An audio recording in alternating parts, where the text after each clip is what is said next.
माता पितृचरणकमलेभ्यां नमः। सर्वेभ्यो देवेभ्यो नमः। ओम एतत्कर्मप्रधान श्रीलक्ष्मीनारायणाय नमः। नारायणं नमस्कृत्यं नरं चैव नरोत्तमं देवीं सरस्वती व्यासं ततो जयमुदीरयेत्। प्रपन्नपारिजाताय स्तोत्रवित्रैकपाण्ये ज्ञानमुद्राय कृष्णाय गीतामृतदुहे नमः। वसुदेवसुतं देवं कंसचाणूरमर्दनं श्रीदेवकी परमानन्दं कृष्णं वन्दे जगद्गुरुम्। अथ गरुडपुराणस्य 10मो अध्यायः। गरुडवाच देहदाह विधानं च विभो सुकृतिनां वदः। सति यदि भवेत् पत्नी तस्यास्य महिमां वदः। शृणोता च प्रवक्ष्यामि सर्वमयूर्ध्वदेहिकं यत्कृत्वा पुत्रपौत्रास्य मुच्यन्ते पैतृकादृणात्। किं दत्तैर्बहुभिर्दानैः पितॄन्तिष्ठिमाचरेत् तेनाग्नि अष्टमो सदृष्टं पुत्रः फलं माप्नुयात्। तदा लोकं परित्यज्य कार्यमुण्डनं सुतः समस्तबान्धवैर्युक्ता सर्वपापविमुक्तये। माता पितरौ मृतौ येन कारितं मुण्डनं न हि आत्मजः सा कथं ज्ञेया संसारणावतारकः। अतो मुण्डनमावश्यं नखकक्षविवर्जितं ततः सा बान्धवा स्नात्वा धौतवस्त्राणि धारयेत्। सद्यो जलं समानीय ततस्तं स्नापयेच्छ्रवं मण्डयेश्च नन्दनैः स्रग्भिः भृङ्गामृतकाथवाः। नवीन वस्त्रैः संच्छाद्य तथा पिंडं सदक्षिणं नाम गोत्रं समुच्चार्य संकल्पे नाप्रशब्दतः। हरि ओं तत्सत् नमः। जानकी वल्लभाय नमः। श्री राधा कृष्णाय नमः। मृत्युस्थाने शवोनां तस्य नाम्ना प्रदापयेत् तेन भूमिर्भवेत् तुष्टा। तद्धिष्ठात्रिदेवताः द्वारदेशे भवेत् पान्थस्तस्य नाम्ना प्रदापयेत् तेन नयोपघाताय भूतकोटिषु दुर्गतः। ततः प्रदक्षिणां कृत्वा पूजनीयः श्नुषादिभिः स्कन्धपुत्रेण दातव्यस्तदान्यै बान्धवैः धृत्वा स्कन्धे स्वपितरं यः श्मशानाय गच्छति सो अश्वमेधफलं पुत्रो लभते च पदे पदे। नीत्वा स्कन्धे स्वपृष्ठे वा सदा तातेन लालितः तदैव तदृणां मुच्येत मृतं स्वापितरं वहेत्। ततो अर्धभामार्गे विश्रामं सम्मार्ज्य भुक्षकारयेत् संस्नाप्य भूतसंज्ञाय तस्मै तेन प्रदापयेत्। पिशाचा राक्षसा यक्षा ये चान्ये दिक्षु संस्थिता तस्य होतव्यः देहस्य नैवायोग्य तारकाः। ततो नीत्वा श्मशानेषु स्थापयेत् उत्तराभिमुखं तत्र देहस्य दाहार्थं स्थलं संशोधयेत् तथा सम्मार्ज्य भूमिं संलिप्यो लिख्यो धृत्य च वेदिकाम् अभ्युक्षो पमाधाय बह्नि तत्र विधानतः पुष्पाक्षतैर् आचम्य देवं क्रव्यात् संयकं लोभव्यं तनुवाक्येन होमं कुर्याद् यथाविधि। त्वं भूतभृजगद्यो निष्ठं भूतपरिपालकाः मृतः संसारिकस्तस्मादेन त्वं स्वर्गतिं नयान्। इति सम्प्रार्थयित्वा अग्निं चितां तत्रैव कारयेत् श्रीखण्ड तुलसी काष्ठैः पालासा अश्वत्थदारुः। हरि ओं तत्सत् नमः। जानकी वल्लभाय नमः। श्री लक्ष्मीनारायणाय नमः। चिताम् आरोग्यतं प्रेतं पिंडौ दो तत्र दापयेत्। चितायां स्वहस्ते च प्रेतनाम्ना खगेश्वरः। चितां मोक्षप्रभृतिकं प्रेतत्वम् उपजायते।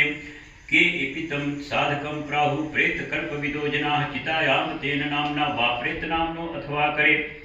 इत्येवं पंचभिः पिण्डैः स्वस्याहुति योग्यताः अन्यथा चोपघाताय पूर्वोक्तास्ते भवन्ति हि। प्रेते दत्वा पंचपिण्डान् हुतमादाय तं तृणैः अग्निं पुत्रस्तदा दद्यान भवेत् पंचकं यदि। पंचकेषु मृतो यस्तु नागतिं लभते नराः दाहस्तत्र न कर्तव्यः कृते अन्यं मरणं भवेत्। आदौ कृत्वा धनिष्ठा धर्मे तन्नक्षत्र पंचकं रेवती अन्तं नादाहे अर्धं दाहे चानासुरं भवेत्।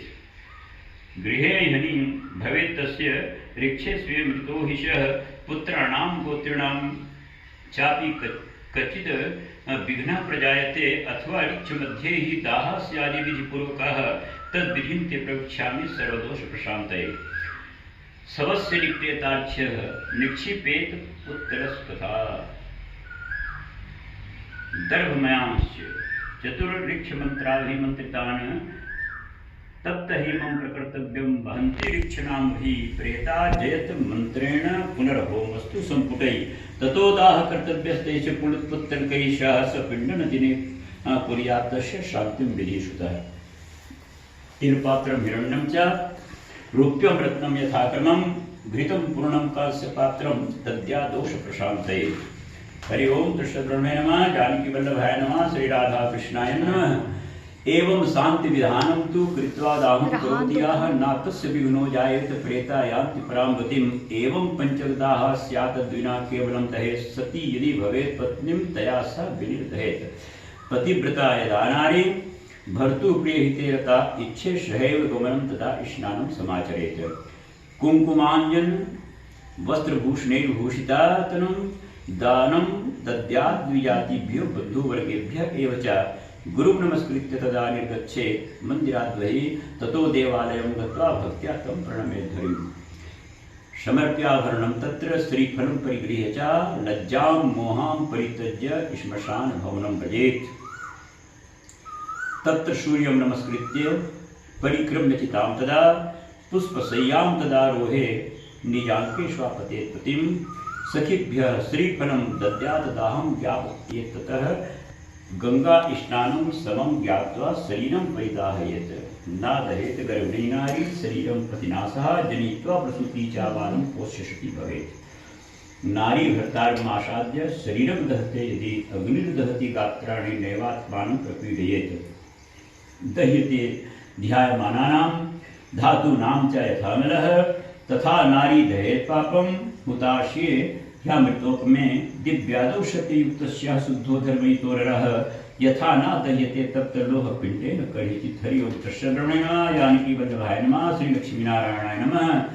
तदा सा पतिसंयुक्ता दह्यते न कदाचन अंतरात्मना भर्तुमृतस्यै आप्नुयात्। यावस्याग्नौ मृते पत्यौ स्त्रीनात्मनं प्रदाहयेत् तावन्न मुच्यते सा हि स्त्री शरीरात् कथञ्चन। तस्मात् सर्वप्रयत्नेन स्वपतिसेवया तथा कर्मणा मनसा वाचा मृते जीवति तद्गता। मृते भर्तरि या नारी समारोहे दुतासनं सा अरुन्धती शमा भूत्वा स्वर्गलोके महीयते। तत्र सा भर्तृपरमा स्तूयमानाप्सरोगणैः रमते पतिना सार्धं यावत् निद्रा चतुर्दशा मातृकं पैतृकं चैव यत्र सा च प्रदीयते कुलत्रयं पुनः यत्र भर्तारं या अनुगच्छति। तिस्रः कोट्यो अर्धकोटि चायानि रोमाणि मानुषे तावत् कालं वसेत् स्वर्गे पतिना सह मोदते विमाने सूर्यसंकाशे क्रीडते रवेण च यावदाति चन्द्रौ च मर्त्यलोके चिरं वसेत्। पुनर्चिरायुषा भूत्वा जायते बिमले कुले पतिव्रता तु या नारी तमेव लभते पतिं या क्षणं दाह दुःखेन सुखमेतादृशं त्यजेत्।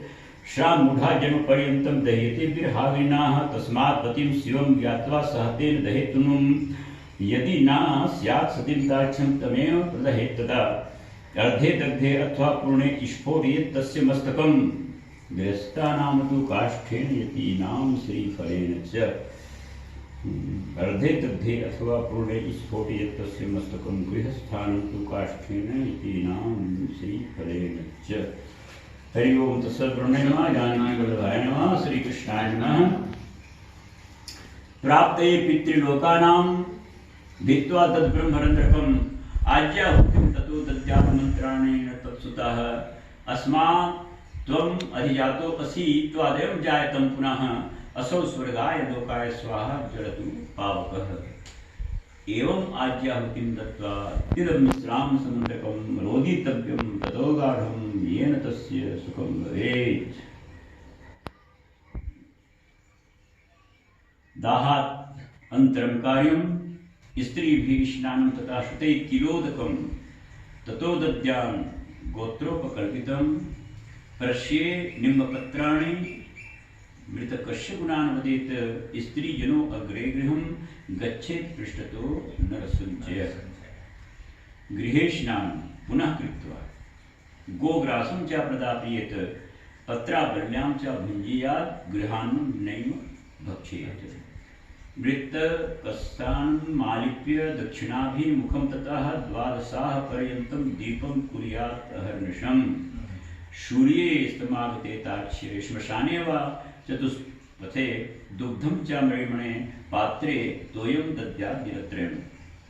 अपक्वमृण्मयं पात्रं क्षीरनीरप्रपूरितं काष्ठत्रयं गुणैर्बद्धं धृत्वा मन्त्रं पठेदिदम् इदं श्मशान अनर्दग्धो अशि परित्यक्तो अशि बान्धवै इदं नीरमिदं क्षीरमत्र स्नाहि इदं पिब चतुर्थे संचय कार्यं साग्नि कृष्णनिरग्नति तृतीयं हि द्वितीये वा कर्तव्यश्चाविरोधतः। गत्वा श्मशान भूमि च इष्टानं कृत्वा शुचिर् भवेत्। ऊर्णासूत्रं वेष्टयित्वा पवित्री परिधाय च दद्यात् श्मशानवासिभ्यः ततो माशबलिं सुतः यमाय द्वेति मंत्रेण तिस्रः कुर्यात् परिक्रमा। हरि ओम तत्सत् ब्रह्मणे नमः। जानकी वल्लभाय नमः। श्री राधा कृष्णाय नमः। ततो दुग्धेन चाभुक्ष्य चितास्थानं कृष्णेश्वरः जलेन सेचयत् पश्चात् उद्धरेत् अस्ति बिन्दकं कृत्वा पलाशपत्रेषु क्षालयेत् दुग्धवारिभिः संस्थाप्य मृण्मये पात्रे श्राद्धं कुर्यात् यथाविधि। त्रिकोणं स्थलितं कृत्वा गोमयेनोपलेपितं दक्षिणाभिमुखो दिक्षु दद्यात् पिण्डस्त्रयं त्रिषु। पुञ्जीकृतचिताभस्म तत्र धृत्वा त्रिपादुकां स्थाप्य तत्र सज्जलमनाच्छाद्य मुखं घटं ततस्तण्डुलपाकेन दधिघृतसमर्पितं बलिं प्रेताय सजलं दद्यात् निष्टं यथाविधि। पदानि तस्य पञ्चैव च उत्तरस्यां दिशि व्रजेत्। गर्तं विधाय तत्रास्ति पात्रं संस्थापयेत् खगः तस्योपरि दद्यात् पिण्डं दाहार्तिनाशकं गर्ता दुद्धृत्य तत्पात्रं नीत्वा गच्छेत् जलाशयं तत्र प्रक्षालयेत् दुग्ध जलादस्ति पुनः पुनः चर्चयेत् आनेन कुंकुमेन विशेषतः धृत्वा संपुटके तानि कृत्वा च हृदयमस्तके परिक्रम्य नमस्कृत्य गंगा मध्ये निक्षिपेत्। अंतर्दाहार दशां यस्यास्ति गंगा तोय निमज्जति न तस्य पुनरावृत्ति ब्रह्मलोकात् कदाचन। जलकुंभश्च दातव्यो बालानामेव भोजनं गर्भे नष्टे क्रिया नास्ति। दुग्धं देयं मृते शिशौ घटचापायसं भोज्यं दद्यात् बाल विपत्तिषु। हरि ओम तत्सत् ब्रह्मणे नमः। जानकी वल्लभाय नमः। श्री राधा कृष्णाय नमः। कुमारे चामृते बालान् कुमारानेव भोजयेत् सा बालां भोजद्विप्रान्। पौगण्डे सव्रते मृते मृतश्च पञ्चाम् ऊर्ध्वमृतः सव्रतो अपि वाह पायसेन गुडेनापि पिण्डं दायशाक्रमात्। एकादशं द्वादशं च वृषोत्सर्गं विधिं विना महादानविहीनं च पौगण्डे कृतम् आचरेत्। जीवमाने च पितरि च पौगण्डे पिण्डनम् अतस्तस्य द्वादशाः एकोदिष्टं समाचरेत्। स्त्री शूद्राणां विवाहस्तु व्रतस्थाने प्रकीर्तितः। व्रता सवर्णानां वयस्तुल्या क्रिया भवेत्।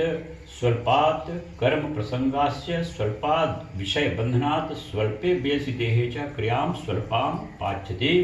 किशोरे तरुणे कुर्यात् छाया विषमाकिदं पददानं महादानं गोदानमपि दापयेत्। यतीनां चैव सर्वेषां नादाहो नोदक्रिया। 10 गात्रादिकं तेषां न कर्तव्यं सुतादिभिः। दण्डग्रहणमात्रेण नरो नारायणो भवेत्। त्रिदण्डग्रहण तेषां प्रेतत्वं नैव जायते। ज्ञानिनस्तु सदा मुक्ताः स्वरूपानुभवेन हि अतस्ते तु प्रदत्तानां पिण्डानां नैव काङ्क्षिणः। तस्मात् पिण्डादिकं तेषां नातु नोदकामाचरेत्। तीर्थश्राद्धं गयाश्राद्धं पितृभक्त्या समाचरेत्। हरि ओम तत्सत् ब्रह्मणे नमः। जानकी वल्लभाय नमः। श्री कृष्णाय नमः। हंसं परमहंसं च कुटीचक बहुदकौ एतान् सन्न्यासिताक्ष पृथिव्यां स्थापयेत् मृतां। गंगादीनां भावे हि पृथिव्यां स्थापनं स्मृतं। यत्र सन्ति महानद्यः तदा तास्त्येव नित्यम्। अथ श्री गुरु पुराणस्य 11 10 गात्र भावे तु कः कुर्यात् इति मे वद केशवः। शृणुताक्ष प्रवक्ष्यामि 10 गात्र विधिं तव यद विधाय च सत्पुत्रः मुच्यते पैतृकारणात्। पुत्र शोकं परित्यज्य धृतिम् आस्थाय सात्विकीं पितुः पिंडादिकं कुर्यात् अश्रुपातं न कारयेत्। श्लेष्माश्रु बान्धवैर्मुक्तं प्रेतो भुङ्क्ते यथो वशः अतो न रोदितव्यं हि तदा शोकानिरर्थकात्। यदि वर्षसहस्राणि सोचते अहर्निशं नरः तथापि नैव निधनमगतो दृश्येत कदाचित्। चतुर्थी के बाद रोना बिल्कुल बंद हो रहा है। श्लेषाम अश्रु बांधवैर्मुक्तं प्रेतो भुङ्क्ते यथो वशः। चतुर्थी के बाद जो आंसू बहाया जाता है वो प्रेत को मजबूरी में खाना पीना पड़ता है, कष्ट होता है। अतो न रोदितव्यं हि तदा शोकानिरर्थकात्। यदि वर्षसहस्राणि सोते अहर्निशो नरः तथापि नैव निधनम् अगतो दृश्येत कदाचित्। जातस्य हि ध्रुवो मृत्युर्ध्रुवं जन्म ऋतस्य च तस्मात् परिहार्यार्थे न शोकं कारयेत् बुधः। न हि कञ्चित् उपायोऽस्ति दैवो मानुषोऽपि वा यो हि मृत्यु वशं प्राप्तो जन्तु पुनरिहा व्रजेत्। अवश्यं भावि भावानां प्रतीकारो भवेद्यति तदा दुःखेन युज्येरन् नरराय युधिष्ठिरः। हरि ओम तत्सद्ब्रह्मणे नमः। जानकी वल्लभाय नमः। श्री राधा कृष्णाय नमः। नायं सत्संवासः कस्य चित्केन चित्तसः अपि स्वस्य शरीरेण किमु तान्ये पृथक् जने। यदा हि पथिकाः कश्चित् सायमाश्रित विश्रमेत विश्रम्य च पुनर्गच्छेत भूतसमागमः। यत् प्रातः संस्कृतं भोज्यं सायं तच्च विनश्यति तदन्नरसंपुष्टे काये का नाम नित्यता। भयसज्ज में तद दुःखस्य विचारं परिचिन्त्य च अज्ञानप्रभं शोकं त्यक्त्वा कुर्यात् क्रियां सुतः। पुत्राभावे बधू कुर्यात् भार्याभावे च स उदरः। शिष्यो वा ब्राह्मणस्यैव स पिण्डो वा समाचरेत्। ज्येष्ठस्य वा कनिष्ठस्य भ्रातुः पुत्रस्य पौत्रके 10 गात्रादिकं कार्यं पुत्रहीने नरे खगः। भ्रातृ नाम एकम जाता नामे कश्चित् पुत्रवान् भवेत् सर्वे ते तेन पुत्रेण पुत्रिणो मनुरे अब्रवीत्। पत्न्यस्य भवस्यैव चैका पुत्रवती भवेत्। सर्वास्ता पुत्रवत्यः स्युस्ते नैकेन सुतेन हि सर्वेषां पुत्रहीनानां मित्रः पिण्डं प्रदापयेत्। क्रिया लोपो न कर्तव्यः सर्वाभावे पुरोहितः। स्त्रीवाद पुरुषः कश्चित् विष्टपकुरुते क्रियाम् अनाथ प्रेत संस्कारात् कोटि यज्ञ फलं भवेत्। पितुः पुत्रेण कर्तव्यं 10 गात्रादिकं खगः। मृते ज्येष्ठे स्नेहान् कुर्वीत पिता सुते। बहवोऽपि यदा पुत्रः विधिमेका समाचरेत 10 गात्रं सपिण्डत्वं श्राद्धानि अन्यानि षोडशः। श्री राधा कृष्णाय नमः। श्री लक्ष्मी नारायणाय नमः। एके नैव तु कार्याणि संविभक्त धनेष्वपि विभक्तैस्तु पृथक् कार्यं श्राद्धं संवत्सरादिकं। तस्माद् ज्येष्ठा सुतो भक्त्या 10 गात्रं समाचरेत्। एक भोजी भूमिशायी भूत्वा ब्रह्म पराशुचि। सप्तवारं परिक्रम्य धरणिं यत् फलं लभेत्। क्रियां कृत्वा वृक्षमूले दक्षिणाभिमुखा स्थिताः कुर्याच्च वेदिका तत्र गोमयेन नेपलिप्यतां। तस्यां पर्णे दर्भमयं स्थाप्ये कौशिकं द्विजं तं पाद्यादिभिर्च प्रणमेत सीतीच्य। तदग्रे च ततो दत्त्वा पिण्डार्थं कौशमासनं तस्योपरि ततः पिण्डं नाम गोत्रोपकल्पितं। दद्यात् तण्डुलपाकेन यौपिष्टेन वासुतः उशीरं चन्दनं भृङ्गराजपुष्पं निवेदयेत्। धूपं दीपं च नैवेद्यं मुखवासं च दक्षिणां। काकन्नं पैसापात्रे वर्धमान जलाञ्जलिं। प्रेतायाम् अमुकनाम्ने च मत्तत् उपतिष्ठति। अन्नं वस्त्रं जलं द्रव्यम् अन्यद्वा दीयते चेत् प्रेतशब्देन यद्दत्तं मृतस्यान् अन्त्यदायकम्। हरि ओम तत्सद्ब्रह्मणे नमः। जानकी वल्लभाय नमः। श्री कृष्णाय नमः। तस्यादादि ऊर्ध्वं प्राक्सपिण्डो विधानतः योषितः पुरुषस्यापि प्रेतशब्दं समुच्चरेत्। प्रथमे अहनिस् यत्पिण्डो दीयते विधिपूर्वकं तेनैव विधानेन नवपिण्डान् प्रदापयेत्। नवमे दिवसे चैव सा पिण्डैः सकलैर्जनैः। नवमे दिवसे नैव सा पिण्डैः सकलैर्जनैः तैलाभ्यङ्गः प्रकर्तव्यो मृतस्वर्गकाम्यया। बहिः स्नात्वा गृहीत्वा च दुर्वा लाजा समन्विता अग्रतः प्रमदां कृत्वा समागच्छेत् मृतालयम्। दुर्वान् कुलवृद्धिस्ते लाजा इव विकासिता एवं मुक्त्वा त्यजेत् गेहे लायान् दुर्वान् समन्वितान्। दशमे अहनिमांसेन पिण्डं दद्यात् कवेश्वरः मासेन तन्निषेधानां कलौ च फलपैतृकम्। दशमे दिवसे क्षौरं बान्धवानां च मुण्डनं क्रियाद् कर्तुः तस्यापि पुनर्मुण्डनम् आचरेत्। मिष्टान्नै भोजयेदेकं दिनेषु दशतु दिवसं प्रार्थयेत् प्रेतमुक्तिं च हरिं ध्यात्वा कृताञ्जलि अथ शीत पुष्पसङ्काशं पीतवाससमुचितं ये नमस्यन्ति गोविन्दं नातेषां विदते भवम्। अनादिनो देव शङ्खचक्रगदाधरः अक्षयः पुण्डरीकाक्षः प्रेतमोक्षप्रदो भवेत् इति सम्प्रार्थनामन्त्रं श्राद्धान्ते प्रत्यहं पठेत्। स्नात्वा गत्वा गृहे दत्त्वा गोग्रासं भोजनं चरेत् इति श्रीगरुडपुराणे सारोद्धारे दशगात्र विधि नाम निरूपणम नामैकादशोऽध्यायः।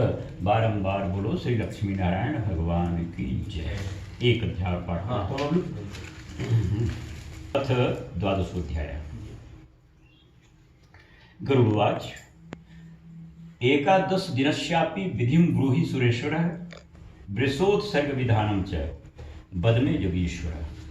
एकादशे अन्य गंतव्यं प्रातरेव जलाशये और्ध्वदेहि क्रिया सर्वाः करणीया प्रयत्नतः निमन्त्रेत ब्राह्मणांश्च वेदशास्त्रपरायणान् प्रार्थ्य ये प्रेतमुक्तिं च नमस्कृत्य कृताञ्जलि स्नान संध्यादिकं कृत्वा ह्याचार्यो अपि शुचिर्भवेत्। विधानं विधिवत् कुर्यात् एकादशी विमोचितम्। आमन्त्रं कार्ये श्राद्धं दशाहं नाम गोत्रतः एकादशे अन्यप्रेतस्य दद्यात् पिण्डं समन्त्रकम्। सौवर्णं कार्येद् विष्णु ब्राह्मणं रौप्यकं तथा रुदस्ता भ्रमय कार्यो पयो लोहमयः खगा। पश्चिमे विष्णुकलशं गंगोदक समन्वितं तस्योपरि नयेद् विष्णु। पश्चिमे विष्णुकलशं गंगोदक समन्वितं तस्योपरि नसेद् विष्णु पीतवस्त्रेण वेष्टितम्। पूर्वे तु ब्रह्मकलशं क्षीरोदकसमन्वितं ब्राह्मणं स्थाप्य तत्र श्वेतवस्त्रेण वेष्टितम्। उत्तरश्यामरुद्रकुम्भं पूरितं मधुसर्पिषा श्रीरुद्रं स्थापयस्तत्र रक्तवस्त्रेण वेष्टितं। दक्षिणश्यां यमघण्ट इन्द्रोदकसमन्वितं कृष्णवस्त्रेण संवेष्ट्य तस्योपरि यमं नशेत्। हरि ओं श्रीब्रह्मणे नमः। जानकीवल्लभाय नमः। श्रीराधाकृष्णाय नमः। मध्ये तु मण्डलं कृत्वा स्थापयेत् सुतः दक्षिणाभिमुखो भूत्वा अपशब्देन च तर्पयेत्। विष्णुं विधिं शिवं धर्मं वेदमन्त्रैश्च तर्पयेत्। होमं कृत्वा चरेत्। पश्चात् श्राद्धं दशघटादिकं गोदानं च ततो दद्यात्। पितॄणां तारणाय वै गौरेशा हि मया दत्ता प्रीत्येस्तु माधव। उपभुक्तं तु सस्यादि वस्त्रभूषणम् आवाहनं घृतपूर्णं कांस्यपात्रं सप्तधान्यं तदीक्षितम्। तिलाद्यष्ट महादानम् अंतकालेन यत्कृतं शय्या समीपे गृहीत्वा तद्दानं तस्या प्रदापयेत्। प्रक्षाल्य विप्रचरणं पूजयेत् अम्बरादिभिः। सिद्धानां तस्य दातव्यं मोदका उपकाहपयः। स्थापयेत् पुरुषं हेमं शय्योपरि तदाशुता पूजयित्वा प्रदातव्या मृतशय्या यथोदिता। प्रेतस्य प्रतिमायुक्त सर्वोपकरणैर्वृता प्रेतशय्या मया ह्येषा तुभ्यं विप्रनिवेदिता। इत्याचार्याय दातव्या ब्राह्मणा यत्कुटुम्बिने ततः प्रदक्षिणीकृत्य प्रणिपत्य विसर्जयेत्। एवं शय्या प्रदानेन श्राद्धैर्नवकादिना वृषोत्सर्गविधानेन प्रेतो याति पराङ्गतिम्। एकादशे अन्यविधीनां वृषोत्सर्गसमाचरेत्। हेनांगो रोगिणां बालं त्यक्त्वा कुर्याद् लक्षणं। रक्तक्षः पिङ्गलो यस्तु रक्तः श्रृङ्गे गले खुरे श्वेतोदर कृष्णपृष्ठो ब्राह्मणस्य विधीयते। सुस्निग्ध वर्णोयो रक्तक्षत्रियस्य विधीयते पीतवर्णस्य वैश्यस्य कृष्णशूद्रस्य शस्यते। श्री लक्ष्मीनारायणाय नमः। श्री राधा कृष्णाय नमः। यस्तु सर्वांग पिंगम स्याश्रवेत पुच्छे पदेषु च स पिंगः वृष इत्यायुः पितॄणां प्रीतिवर्धना। चरणास्तु मुखं पुच्छं यस्य श्वेतानि गोपते लाक्षा सावर्णो यः सा नील इति कीर्तिता। लोहितो यस्तु वर्णेन मुखे पुच्छे च पाण्डुरः पिंगः सुरविषाणाभ्यां रक्तनीलो निगद्यते। सर्वांगश्वेकरो यः पिंगः पुच्छे खरेषु यः न नील पिंगमत्याहो पूर्व उद्धार कारकम्। पारावत सवर्णस्तु ललाटे तिलकार्वितः तं बभ्रू नीलमित्याहुः पूर्णं सर्वांगशोभनम्। नीलः सर्वशरीरिषु रक्तनयनद्वये तमप्यानुमहानीलम्। नीलः पंचविधः स्मृतम्। अवश्यमेव भोक्तव्यो नासाधार्यो गृहे भवेत्। तदर्थमेषां चरितं लोके गाथा पुरातनी। ज्येष्ठभ्या बहवः पुत्रा यद्यको अपि गयां व्रजेत् गौरीं विवाहयेत् कन्यां नीलं वृषम् उत्सृजेत्। स एव पुत्रो मन्तव्यो वृषोत्सर्गतो यश्चरेत्। गयायां श्राद्धदाता च यो अन्यो विष्णुशमा किला। रौरवादिषु ये केचित् पच्यन्ते यस्य पूर्वजा वृषोत्सर्गे तान् सर्वान् उदपेत विंशतिं। वृषोत्सर्ग किलेच्छन्ति पितरः स्वर्गात् गता अपि अस्मद्वंशे श्रुता कोऽपि वृषोत्सर्गं करिष्यति।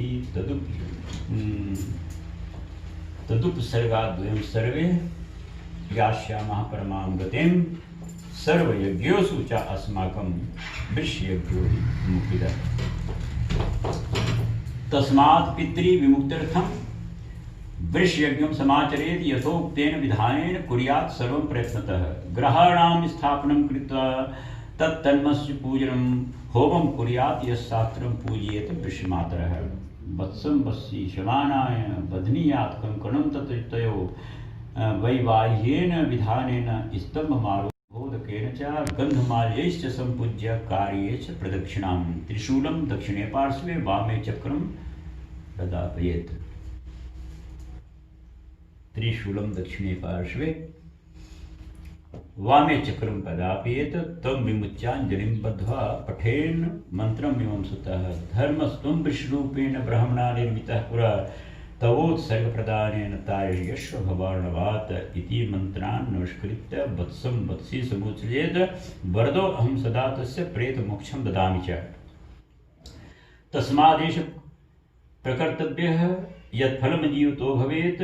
अपुत्रस्तु स्वयं कृत्वा सुखं याति परां गतिम्। कार्तिकादौ शुभे मासे च उत्तरायणेरवौ शुक्लपक्षे अथवा कृष्णे द्वादश्यादि तिथौ तथा ग्रहणाद्वितीये चैव पुण्यतीर्थे अयनद्वये विषुवद्वितीये चापि वृषोत्सर्गं समाचरेत्। शुभे लग्ने मुहूर्ते च शुचौ देशे समाहिता ब्राह्मणं तु समाहूय विधिज्ञं शुभलक्षणं जपैर्होमैस्तथा दानीं प्रकुर्या देहशोधनं पूर्ववत्स फलं कृत्यं कुर्याद् होमादिलक्षणं शालिग्रामं च संस्थाप्य वैष्णव्यं श्राद्धमाचरेत्। आत्मश्राद्धं तथा कुर्याद् ज्ञानं द्विजजन्मने। एवं यः कुरुते पक्षेण पुत्रस्यापि पुत्रवान् सर्वकामफलं तस्य वृषोत्सर्गात् प्रजायते। अग्निहोत्रादिभिर्यज्ञै च विविधैरपि न तां गतिं माप्नोति वृषोत्सर्गेण यां लभेत्। बाल्ये कौमार पौगण्डे यौवने वार्धके कृतं यत् पापं तद्विनिश्येत वृतोत्सर्गेण न संशयः। मित्रदोहि कृतघ्निश्च शूरापि गुरुतर्पगः ब्रह्मा हेम हारी च वृषोत्सर्गात् प्रमुच्यते। तस्मात् सर्वप्रयत्नेन वृषयज्ञं समाचरेत्। वृषोत्सर्गसमं पुण्यं नास्ति ताक्षसगत्रये। पति पुत्र पति नारी द्वयोरग्रे मृतायते। वृषोत्सर्गनेम कुर्यात्त्यागाम च पयस्विनीं। वृषभं बाह्येतस्तु स्कन्धे षष्ठे च खेचरः। सा पतिर्नरके घोरे यावदा भूत संप्लवम्। वृषभं ताडयेदस्तु निर्दयो मुष्टियष्टिभिः। नासा नरः कल्पपर्यन्तं भूनक्ति यम यातनाम एवं कृत्वा वृषोत्सर्ग कुर्या श्रद्धानि षोडशा सपिंडी कारना वाक तदहम कथयामि ते स्थाने द्वारे अर्धमार्गे चाचितायां सबहस्तके अस्थि संचयने षष्ठो तस्पिंडा रसानिका मलिनम षोडशम चैत प्रथमम परिकीर्तितम अन्यस्य षोडशम मध्ये द्वितीयं कथयामि ते प्रथमं वैष्णवे दद्या द्वितीयं श्री शिवाय च याम्याय परिवाराय तृतीयं पिंडम उत्सृजेत चतुर्थम सोमराजाय हव्यवाराय पंचकम कव्यवाहाय षष्ठम च दद्यात् कालाय सप्तमं। हरि ओम तत्सद्ब्रह्मणे नमः। श्री जानकी वल्लभाय नमः। रुद्राय च अष्टमं दद्या नवमं पुरुषाय च प्रेताय दशमं चैव एकादशं विष्णवे नमः। द्वादशं ब्रह्मणे दद्यात् विष्णवे च त्रयोदशं चतुर्दशं शिवाय यमाय दश पंचकं दद्यात् पुरुषाय पिंडम षोडशकं खग मध्य षोडशकं प्राहुर तत्त्वविदो जना द्वादश प्रति मासेषु पाक्षिकं च त्रिपाक्षिकं न्यूनो षाण्मासिकं पिंडम दद्यात् न्यूनाब्धिकं तथा उत्तमं षोडशं चैतन्य मया मे परिकीर्तितं सृपयित्वा चारुं ताक्ष्य कुर्याद्ये एकादशेहनि चत्वारिंशत् अथै अष्टो श्राद्धं प्रेतवासनं यस्य जातं विधानेन स भवेत् पितृपङ्क्तिभाक् पितृपङ्क्तिप्रवेशार्थं कार्य षोडशत्रयम् एतत् श्राद्धविहीनस्य प्रेतो भवति सुस्थिरम् यावन्नदीते श्राद्धं षोडशत्रयसंज्ञकं स्वदत्तं परदत्तं च तावन्नैतोऽपि तिष्ठते तस्मात् पुत्रेण कर्तव्यं विधिना षोडशत्रयं भर्तुर्वा कुरुते पत्नी तस्य श्रेयो ह्यनन्तकं सम्परितस्य या पत्युः कुरुते च ऊर्ध्वदेहिकं क्षयाहं पाक्षिकश्राद्धं सा सती उच्यते मया उपकाराय स भर्तुः जीवशेष पतिव्रता जीवितं सकलं तस्य यामृतं स्वामिनं भजेत अथ कश्चित् प्रमादेन मृते वह्निवारिभिः संस्कार प्रमुखं कर्म सर्व कुर्यात् यथा विधि प्रमादा दिछाया वापी नागादवा मृते यदि पक्षयोरुभयोर्नागं पंचभिषु प्रपूज्येत। हरि ओम तत्सद्ब्रह्मणे नमः। जानकी वल्लभाय नमः। श्री राधा कृष्णाय नमः। कुर्यात् पृष्ठमयीं लेख्या नागभोगाकृतिं भुवि अर्चयत्तां सितैः पुष्पैः सुगन्धैः चन्दनेन च प्रदद्यात् धूपदीपौ च तण्डुलांश्च तिलान् क्षिपेत आमपृष्ठं च नैवेद्यं क्षीरं च विनिवेद्य नारायणं विनिवेदयेत सौवर्णं शक्तितो नागं गां दद्यात् द्विजजन्मने कृताञ्जलि स्ततो बुर्यात् प्रीतां नागराडिति पुनस्तेषां प्रकुर्वीत नारायण बलिक्रियां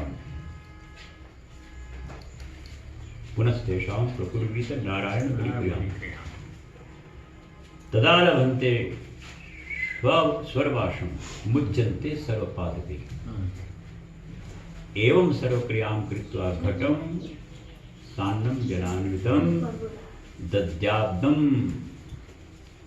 यथा संख्या पिंडान्मा सजलान् कर्मात् एवमेकादशे कृत्वा कुर्यात् सा पिंडनं ततः शय्यापदानं दानं च कार्येन सूत केवते सपिंडन विधिं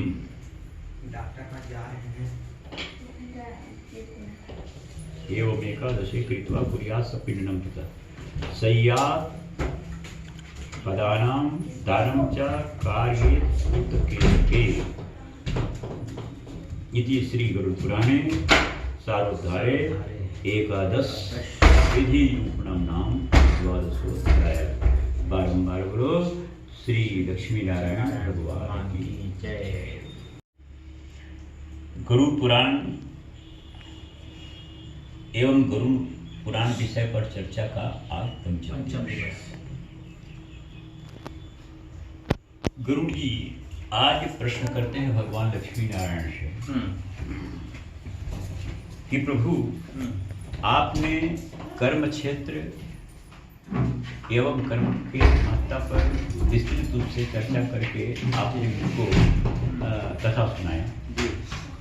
अब मैं आपसे जानना चाहता हूँ, सुनना चाहता हूँ, किसी जीव के मरते समय सत्पुत्र को व परिवार के सदस्यों को ऐसा कौन सा सत्कर्म करना चाहिए जिस कर्म से और उस कर्म के प्रभाव से मरण प्राप्त जीव को नरकों में जाना ना पड़े, यमलोक के यातना भोगना ना पड़े, एक बार ब्रह्मलोक में जाकर उसको पुनः लौटकर इस मृत्यु लोक में आना ना पड़े, ये मुझे बताइए। तो भगवान लक्ष्मी नारायण जी कहते हैं कि गुरु जी, जब किसी आतुर्भाव प्राणी को असाध्य रोग हो जाए, बीमारी हो जाए, इलाज आदि करने के बाद भी मरने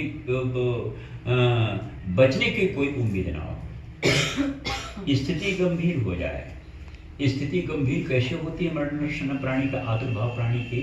तो मैंने पहले दूसरे दिन ही जो है चर्चा किया था, काश श्वास समायुक्त कंठम घुरघुराए।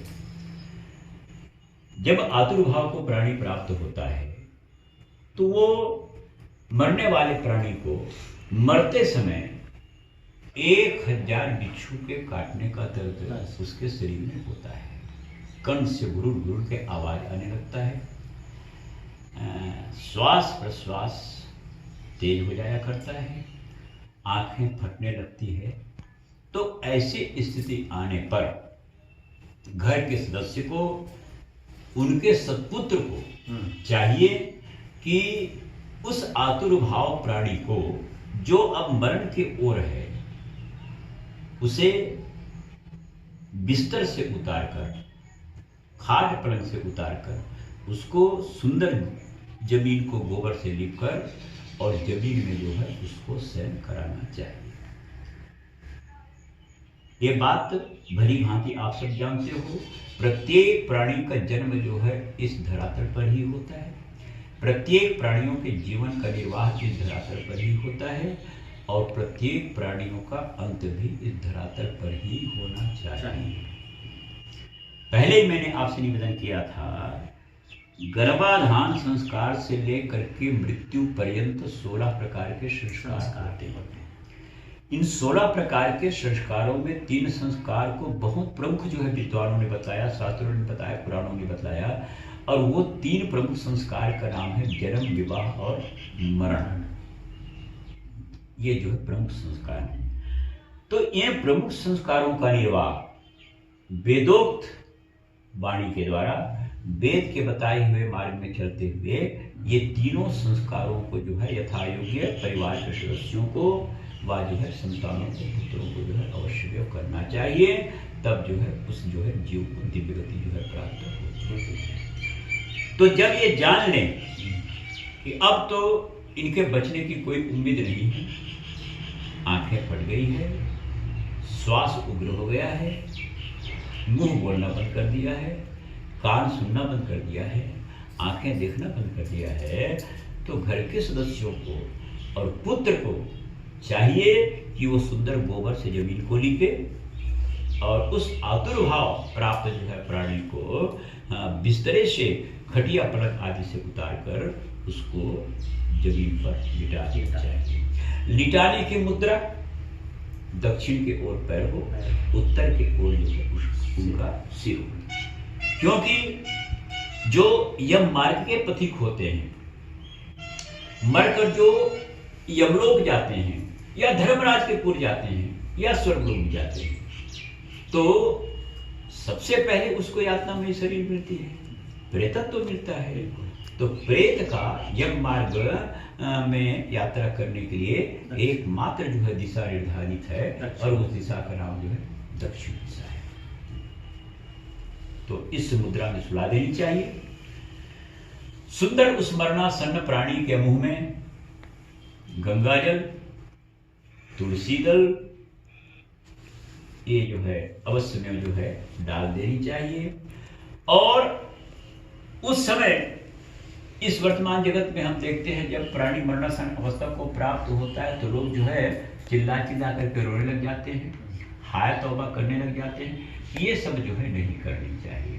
भाई मरने के बाद यदि कोई रोते हैं तो एक बात जो है बात बनती है, मरने के पहले जो है आंसू बहाना जो है बिल्कुल, है ना, गरुड़ पुराण के मुताबिक जो है मना है।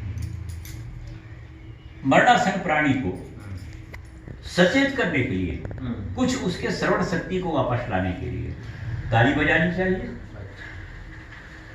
और 1 अध्याय 2 अध्याय 3 अध्याय जितना बन पड़े उनको जो है श्रीमद् भगवद गीता के पाठ करके जो है उसको सुनाना चाहिए। आपने सुनाया है? क्योंकि श्रीमद् भगवद गीता देखो, मरण काल में श्रीमद् भगवद गीता सुनाने का एकमात्र उद्देश्य होता है बोलो, जीवन भर तो ये संसार में जन्म लेने वाला प्राणी जो होता है वो संसार की चिंता करता है, घर द्वार की चिंता करता है, पुत्र पौत्र की जो है चिंता करता है, धन रुपया पैसा धन दौलत का जो है चिंता करता है। और जब वो मरणासन जो है अवस्था में जाता है तो संतान को चाहिए कि ये मरने वाला जो मेरी माता है या मेरे पिता हैं वो मरते समय जो है संसार को भूल जाए और गीता को सुन करके जो है वो संतान जो है भगवान की जो है चिंता करे, भगवान के नाम का स्मरण करे। जीवन भर तो कोई भी प्राणी ऐसा नहीं है संसार में जिनको संसार की जो है मोह ने छोड़ा, जीवन भर तो हाय तौबा बनी रहती है। तो इसीलिए मरण काल में गीता सुनाने का महत्व है। आप भली भांति जानते हो, गीता आप पढ़ते हो, गीता के आप वाचन करते हो, पूजा पाठ आदि करते हो। गीता के महत्व खंड का पहला श्लोक है, गीता शास्त्रम इदम पुण्यम यह पठेत प्रयतः पुमान् विष्णु पदमवाप्नोति भय शोकादि वर्जितः। श्रीमद् भगवद गीता के महात्म्य खंड का ये समझने योग्य है और जीवन में आचरण बनाकर उतारने योग्य है। गीता शास्त्रम इदम पुण्यम यह पठेत प्रयतः पुमान् विष्णु पदमवाप्नोति भय शोकादि वर्जितः। मन वाणी कर्म से श्रद्धा भक्ति पूर्वक यदि गीता के पाठ करके उस जीव को सुनाया जाए, वो जीव एक बार ब्रह्मलोक तो जाएगा, लेकिन ब्रह्मलोक से लौट करके पुनः जो है वो वापस ये नरक रूपी संसार में वापस नहीं आएगा, अर्थात जो है उसको जीवन मुक्ति मिल जाएगी। इसलिए गीता का वाचन करना परम आवश्यक है। विधानतः यदि समय है, यदि श्वास चल रहा है मरणासन प्राणी का, तब तो जो है पूरे गीता के पाठ करके जो है उनको पाठ सुनाना चाहिए। लेकिन अभी इस वर्तमान कलयुग में किसी व्यक्ति को मरणासन देख करके, आतुर्भाव प्राप्त देख करके लोग आंसू भी बहाते हैं, रोते गाते भी हैं, खूब हड़बड़ियाँ जो है बनी रहती है, अनेक प्रकार के तैयारियों का भी जो है चिंता जो है करना पड़ता है। कोई बात नहीं, यदि पूरा 18 अध्याय गीता का पाठ नहीं हो पाता तो उनको 1 अध्याय पाठ करके सुनाएं। 1 अध्याय पाठ करने का भी समय नहीं है तो आधा अध्याय पाठ करके सुनाएं। आधा अध्याय पाठ करने का भी समय नहीं है तो 1 श्लोक का पाठ करके सुनाएं। 1 श्लोक पाठ करने का भी समय नहीं है तो गीता जी के 1 शब्द का पाठ करके उस आतुर्भाव प्राणी को अवश्य सुनाना चाहिए। समझ रहे हैं मेरी बातों को?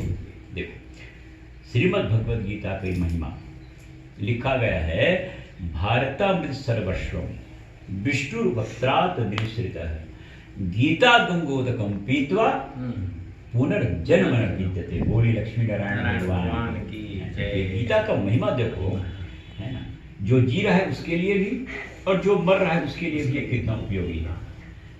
भारतामृत सर्वस्वम, छोटी सी किताब, आकार प्रकार आप गीता का देखोगे तो बहुत छोटी, अत्यंत अन्य पुराणों में सैकड़ों और हजारों के संख्या में श्लोक है। आकार प्रकार भी बहुत बड़ा होता है, कथाएं भी बहुत होती हैं, लेकिन छोटे से आकार प्रकार वाले श्रीमद् भगवद गीता में मात्र जो है 18 अध्याय है, 18 मात्र जो है पाठ है ना सर, केवल उसमें 18 पाठ है। तो सरलता के दृष्टिकोण से हम और आप जो है गीता को पढ़ते हैं और किसी के मुंह से सुनते हैं तो स्पष्टता पढ़ने वाले के द्वारा और सुनाने वाले के द्वारा कहा जाता है, इति श्रीमद् भगवद गीता सा उपनिषद अस्तु, है ना। भक्ति योग है कि कर्म योग है कि ज्ञान योग है या श्रद्धा त्रय विभाग योग है ना अमुक अध्याय। ये चाहे वो गरुड़ पुराण हो, चाहे भागवत हो, चाहे श्रीमद् भगवद गीता हो, प्रत्येक शब्द और प्रत्येक शब्द में बहुत ही रहस्य भरा हुआ है सर कुमार। तो जरल में ये कह दिया जाता है कहने वाले के द्वारा और सुनने वाले के द्वारा, पढ़ने वाले के द्वारा कि श्रीमद् भगवद गीता में 18 अध्याय हैं। वो अध्याय नहीं है, वो 18 योग है। क्योंकि ये आप स्पष्ट जो है देख लीजिएगा, श्रीमद् भगवद गीता की पोथी यहाँ पर रखी हुई है।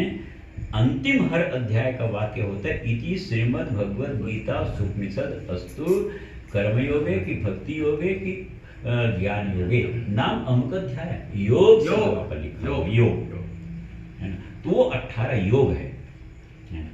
मेरा ये वाक्य सुन करके आप शंका बिल्कुल नहीं करना।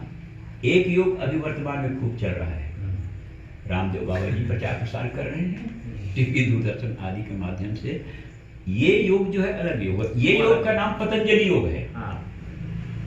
किसी पतंजलि नाम के ऋषि ने पतंजलि योग दर्शन नामक जो है शास्त्र लिखा, उसमें 16,000 प्रकार के योगों का उन्होंने निरूपण किया।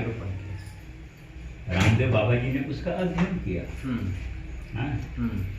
और प्रशिक्षण भी किया, प्रशिक्षण दिया भी और उसका जो है वो प्रचार प्रसार आदि जो है कर, बहुत अच्छी बात है जी। तो ये जो पतंजलि योग कहा जाता है, हर व्यक्ति को जो है यथा योग्य करनी चाहिए, मैं मना नहीं करता, करना चाहिए। क्योंकि ये जो पतंजलि योग है ये शरीर को स्वस्थ बनाता है ना, रोगों को दूर भगाता है।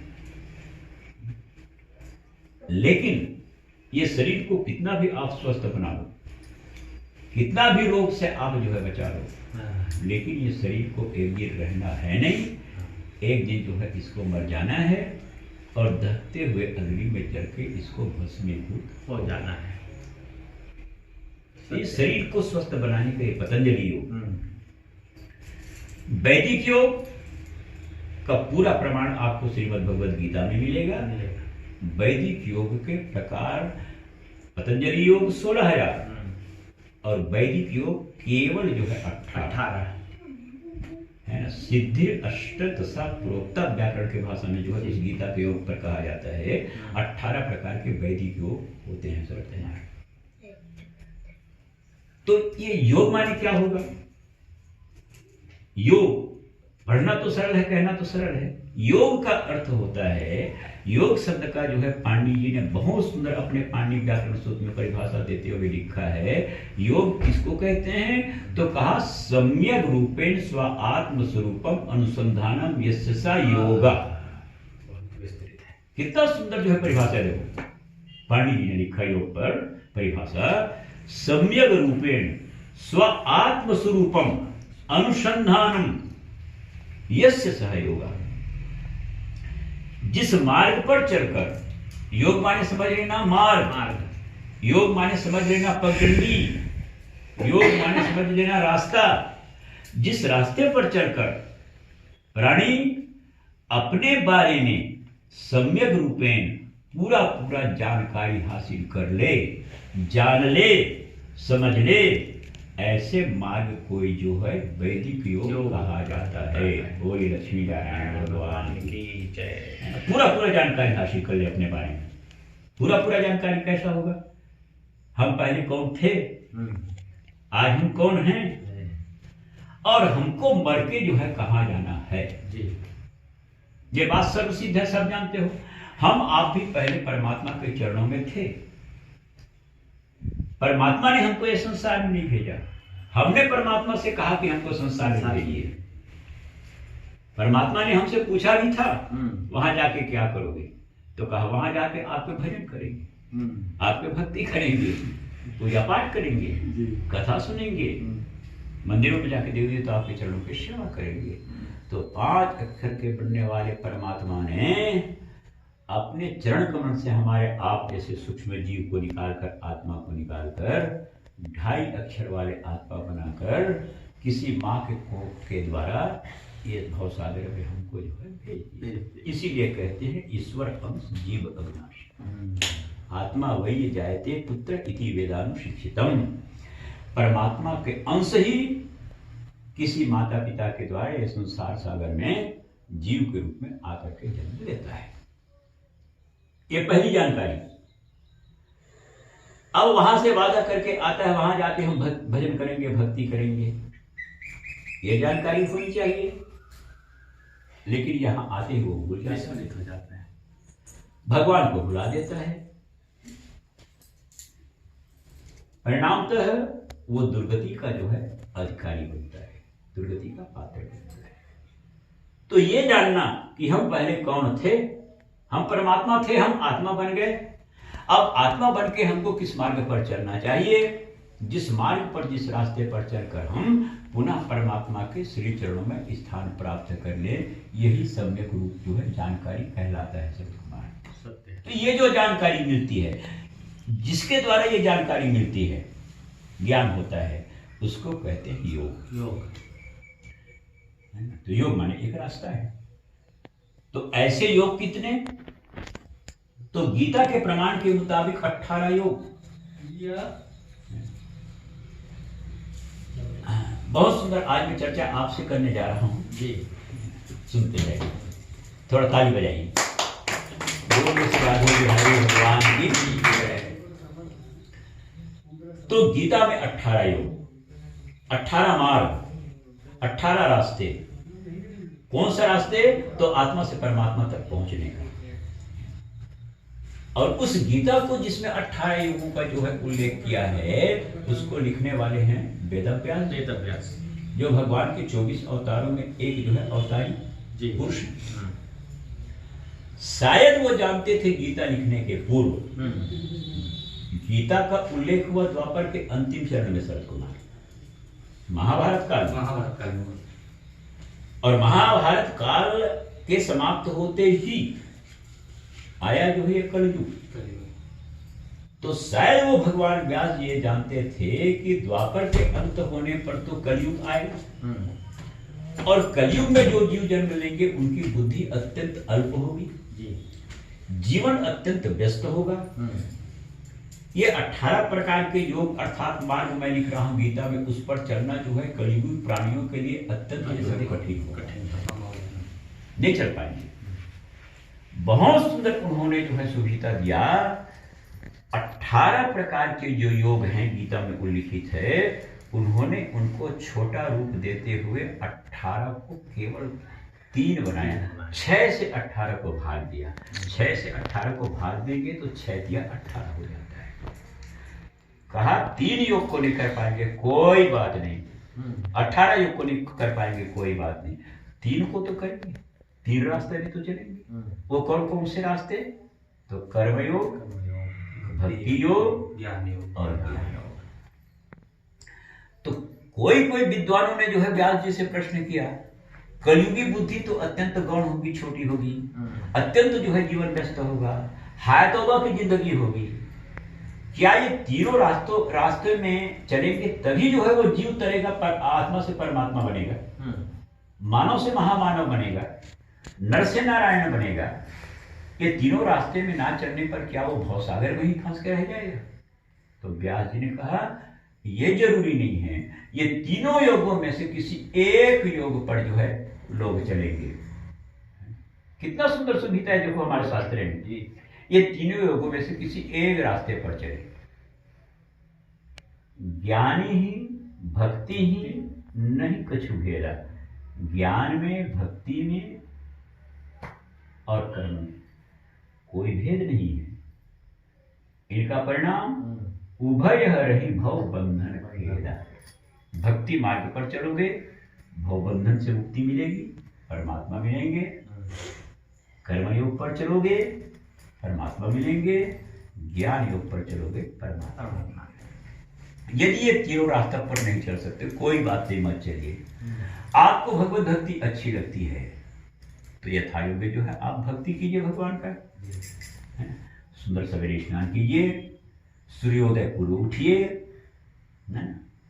सूर्योदय पूर्व उठिए, स्नान कीजिए, ब्राह्म मुहूर्त में स्नान होना चाहिए और सुंदर जो है भगवान के भक्ति स्वरूप भगवान के पूजन आराधन करके सुंदर एक माला 12 अक्षर मंत्र का जप करना, ये कहलाएगा भक्ति, है ना। एक दिन आप आत्मा से परमात्मा बन जाओ। जी, बच्चों बहुत जरूरी है चाचा जी बात। बच्चों को ये जरूर है सुबह उठने का, ये हमारे बीच के बच्चों को आप दिशा निर्देश दे दिए, मान लिए अभी मैं तो कहता हूँ बहुत तेजी से बच्चों का संस्कार, बच्चे बता रहा हूँ बच्चों का उठने के जो संस्कार है ये बहुत बहुत तेजी से ये संस्कार बिगड़ता जा रहा है। इतना पीड़ा होता है मेरे को, पीड़ा होगा ही होगा। हाँ, ये तो बिल्कुल कटु सत्य बात है। 4 बजे ब्राह्म मुहूर्त के पश्चात जो लोग निद्रा पे सोते हैं वो निद्रा जो है मानवीय निद्रा नहीं होती, वो आसुरी निद्रा होती है। वो आसुरी निद्रा होती है। इसलिए जो है बच्चों के संस्कार को अच्छा बनाने के लिए, अच्छा आयुष्मान विद्यावान बनाने के लिए हमने लोगों को दिशा निर्देश कीजिए। उन लोग विचार जो है शिक्षा, जितनी महिलाएं बैठी हैं इन लोग कम सबक ले बच्चे उठ ही जाएंगे। नहीं एकदम से राधे बिहारी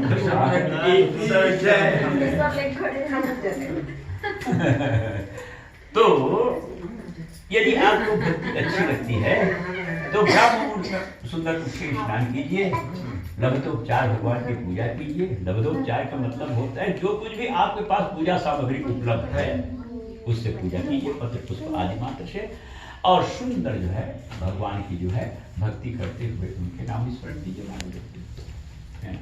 आज आप आत्मा हो, कल परमात्मा बन जाओगे। आज जो है साधारण नर हो, कल वहां आप नारायण बन जाओगे। अभी इस निम्न पद पर हो, कल उच्च पद को प्राप्त करने में सफलीभूत हो जाओगे। यदि भक्ति अच्छी नहीं लगती मत करो भाई, मजबूर तो किसी को नहीं किया जा सकता।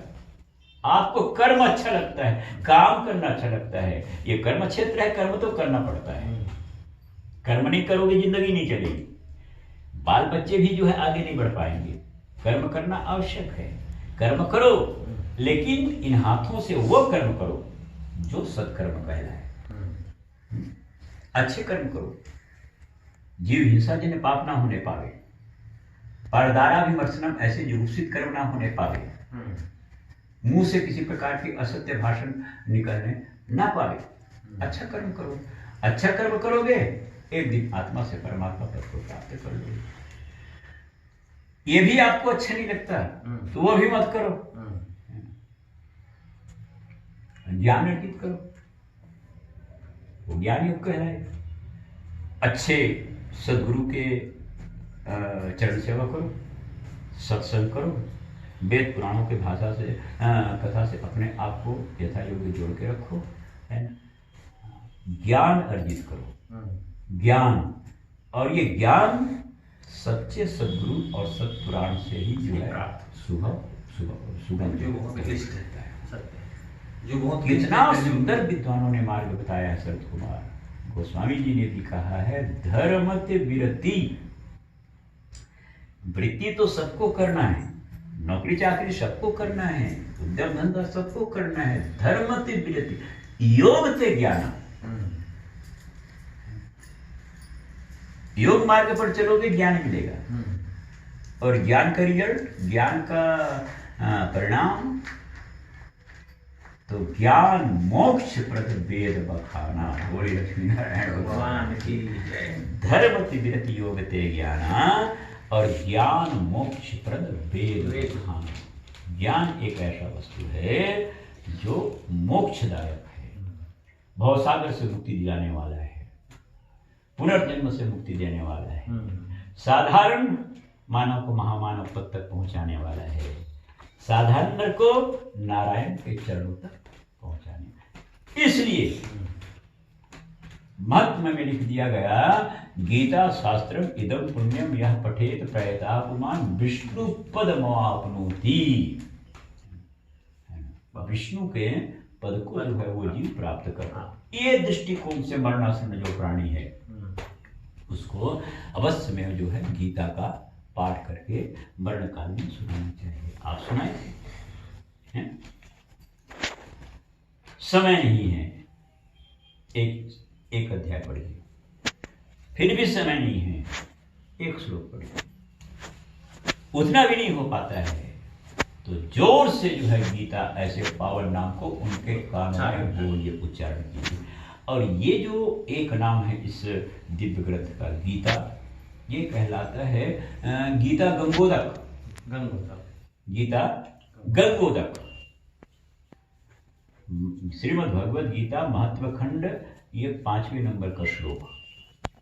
गीता के मेरे जाने के बाद पुस्तक खोल के देखिएगा, है ना, वहां लिखा गया है भारतमृत सर्वस्वम विष्णुर वक्त्रात् विनिश्चितः गीता गंगोदकम पीतवा और पुनर्जन्म न विद्यते। है देखो, ये पुनर्जन्म ही जो है बार बार जो है संसार में आने का, दुख दरिद्री भोगने का, मर जाने का, मर के फिर किसी माँ के कोख में आने का, और फिर ये संसार में आने का एकमात्र कारण जो है पुनर्जन्म है। पुनरपि जननम पुनरपि मरणम पुनरपि जननी जठरे शयनम, ये है पुनर्जन्म। ये पुनर्जन्म यदि नहीं होता, ये चक्र में कहीं हम आप पड़े नहीं होते, तो आज के ये संसार में हमारा आपका कोई अस्तित्व ही नहीं होता। और यदि हम अस्तित्वहीन होते, हमारा शरीर ही नहीं होता, इस संसार में हम नहीं होते, तो कहाँ धूप कहाँ छाया, कहाँ भूख कहाँ प्यासा, कहाँ हाय तौबा, कहाँ हाय कैसा हाल है, हाय, ये कुछ भी नहीं होता सर को। कितना सुंदर मार्ग जो है हमारे विद्वानों ने हमारे लिए जो है बनाया है, बताया है। भारतमृत सर्वस्वम विष्णुर्वक्त्रात् विनिश्चितः गीता गंगोदकम पीत्वा पुनर्जन्म न विद्यते। गीता गंगोदक, ये गीता गंगोदक क्या है? देखो, गंगोदक माने होता है गंगा जी के एक बूंद पानी।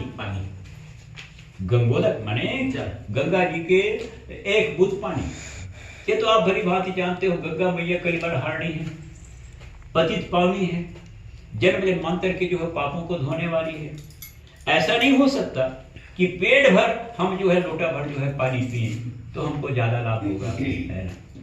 जितना एक लोटा पानी पीने पर लाभ होगा, उतना ही एक बूंद पानी पीने पर जो है गंगा जी के जल को पीने पर उतना लाभ आपको पूरा। ये है एक बूंद पानी माने गंगोदक। ठीक उसी प्रकार ये गीता गंगोदक है।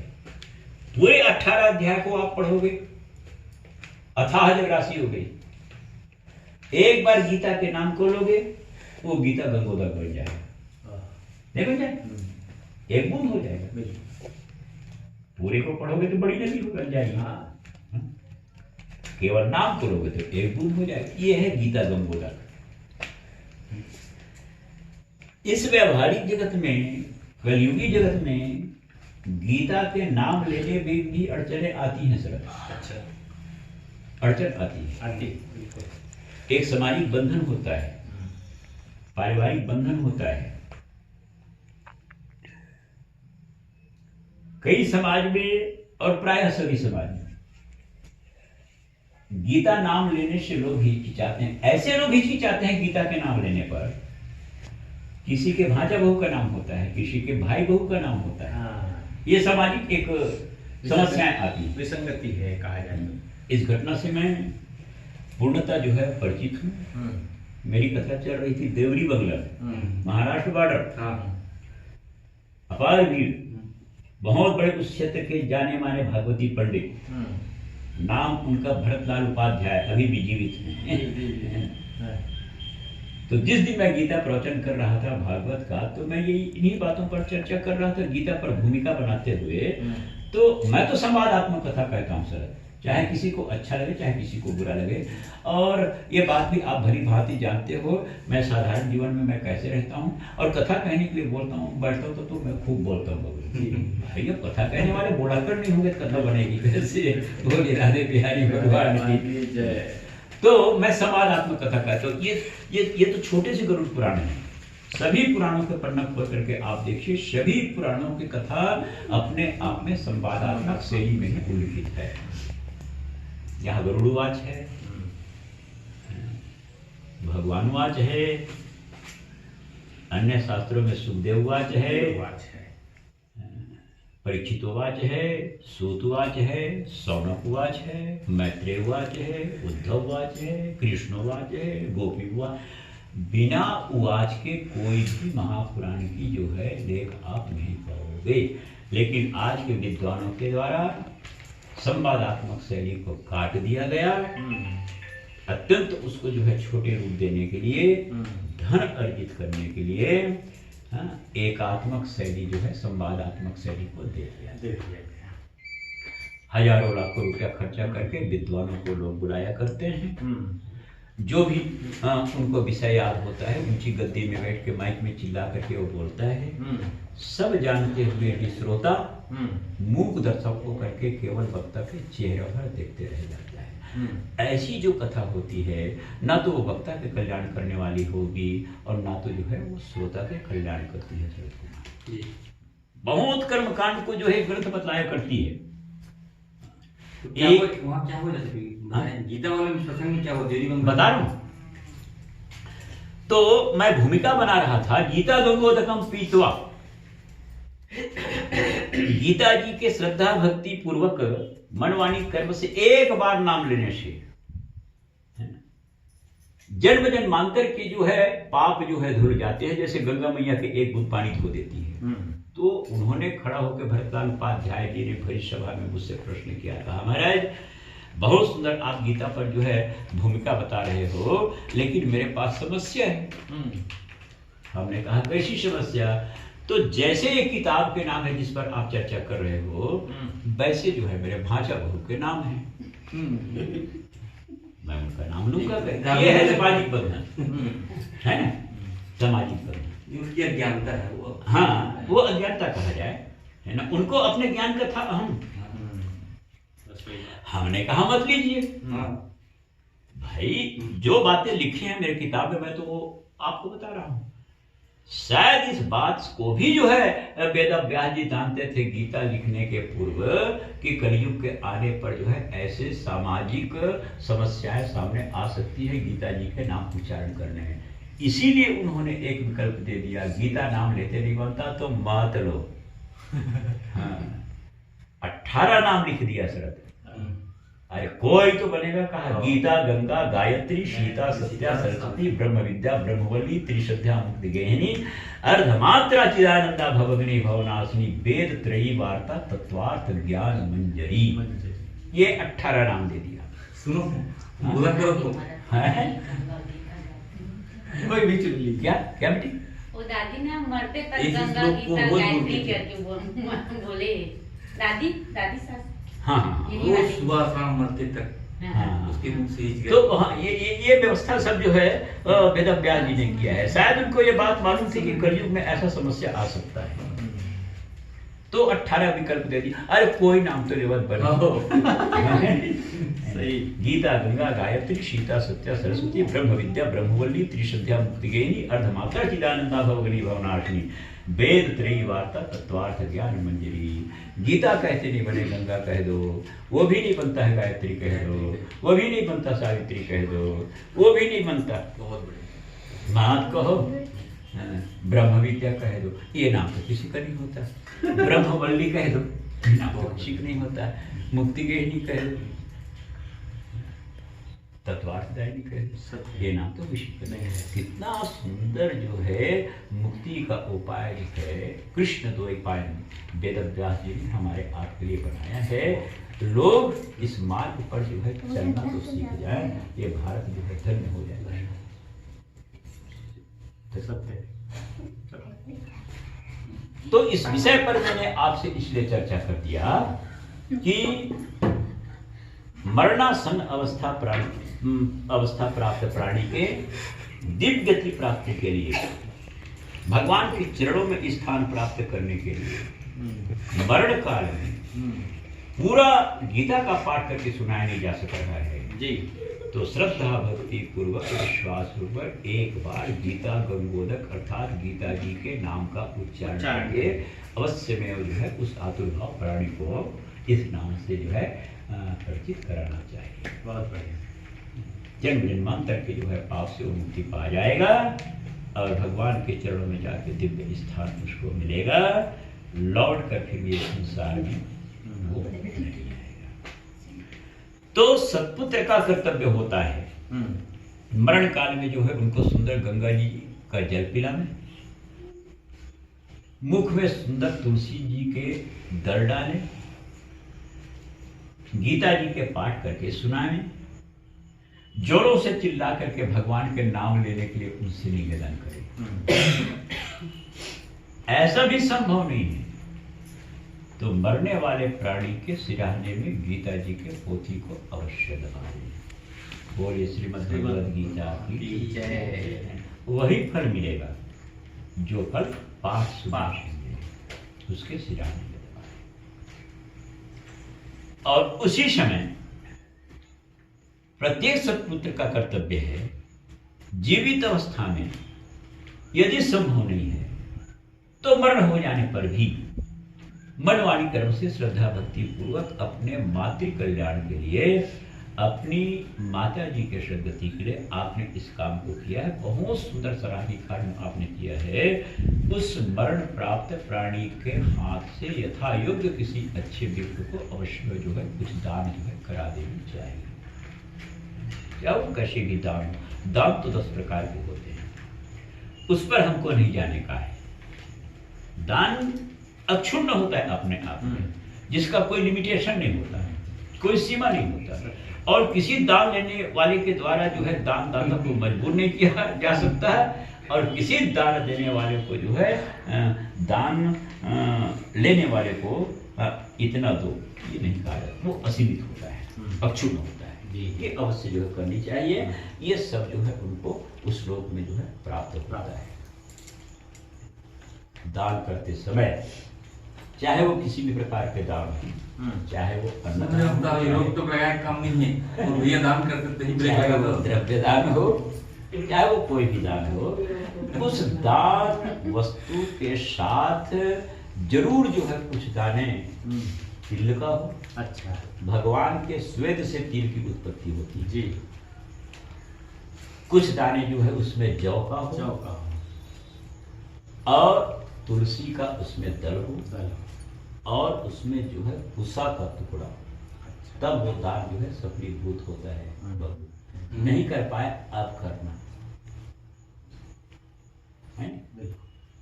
कुश के बिना कोई भी ऊर्ध्वदेही शुभ कर्म जो है नहीं हो सकता, सफल नहीं हो सकता।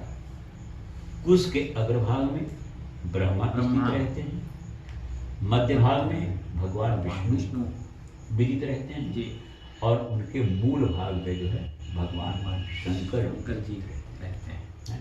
वो दान अक्षुण्ण हो जाता है, सफल हो जाता है। जितना दान किया जाता है उसका हजारों गुना जो है वस्तु पदार्थ उस दिवंगत आत्मा को उस पर प्राप्त होता है। बोलिए लक्ष्मी नारायण भगवान की जय।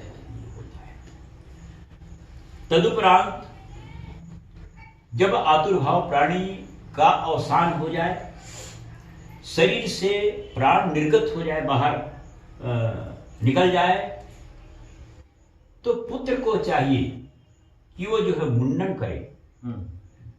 मैंने आपको कहा था पहले आप मुंडन करा लो, नाई बुलवा लो, लेकिन स्थिति इतनी बिगड़ी हुई थी, हमारे कोई सुनने वाले थे नहीं बबलू, तो भाई हमने बोलना जो है इतने शब्द आप जानते हैं। एक तो हम जो है बोलते नहीं हैं, और बोलते हैं तो अपने मन की बात हम नहीं बोलते हैं, जो मेरा शास्त्र बोलता है उन बातों पर ही मैं चर्चा करता हूँ। ये मेरी आदत है बबलू, मैं कोई विद्वान तो हूँ नहीं, केवल एक जो है ऐसे पुराणों के चरणों के सेवक मात्र हूँ। मैं इन्हें कभी अपने ज्ञान पर अहंकार नहीं किया, कभी मैंने अपने आप को दिखाने का चेष्टा नहीं किया, कभी भी अपने आप को सुंदर बनने का भी चेष्टा नहीं किया। मुझको भली भांति मालूम है यदि मैं सुंदर बन जाऊंगा, सुंदर बनने में कोई देर नहीं लगेगा, तो ये सुंदर के फिर मेरे जीवन में क्या महिमा रहेगा। सेवक सेव्य भाव बिनु भव न तरह गुरगाय। बिना सेवक भाव के, सेव्य के चरणों की सेवा करने के अभाव में कभी ये भवसागर से किसी जीव का उद्धार नहीं हो सकता। तो एक सेवक बनकर ये बताए हुए विधान के मार्ग का अनुसरण करना चाहिए जी। यथा योग्य जितना बन पड़े। तो पुत्र को मुंडन कराना चाहिए। ये सब बातों से मैं आपको परिचित करा ही रहा था जी। झंझावात के समय आप जी बार बार जो है भैया जी से कहे जा रहे थे यहाँ तो हो जाएगा रुपये भाई, घाट कैसे बंधेगी, घाट कैसे बंधेगी। मैं आज तक ये नहीं समझ पाया क्या होता है। मैं तो जीवन भर जो है ऐसे धर्मशास्त्रों से जुड़ा हुआ एक निरक्षर सेवक मात्र हूँ। वो घाट बंधन नहीं होता बोलो, घट, हाँ वो घट बंधन, बिल्कुल वो घट है, वो घट है, वो घाट नहीं है। अपभ्रंश में उसको घाट जो है बोल दिया करते हैं, वो घट बंधन है। और घट बंधन के लिए कोई मैंने ऐसा नियम नहीं है कि कहीं ले जाकर के जो है उनको घाट बांधेंगे, कहीं पर ले जाकर के जो है कुछ कर, ऐसा नहीं है। नियम तो ये कहता है कि जिस स्थान पर मृतक ने जो है देह त्याग किया है उस स्थान पर ही जो है घट बंधन करने का विधान है। यदि कोई समस्या है, कोई लोग जो है दूर दराज में मर जाया करते हैं, उधर ही जो है उनका दाह आदि जो है कर दिया जाता है, ये एक जो है असमर्थता है समझिए, है ना, अपवाद है।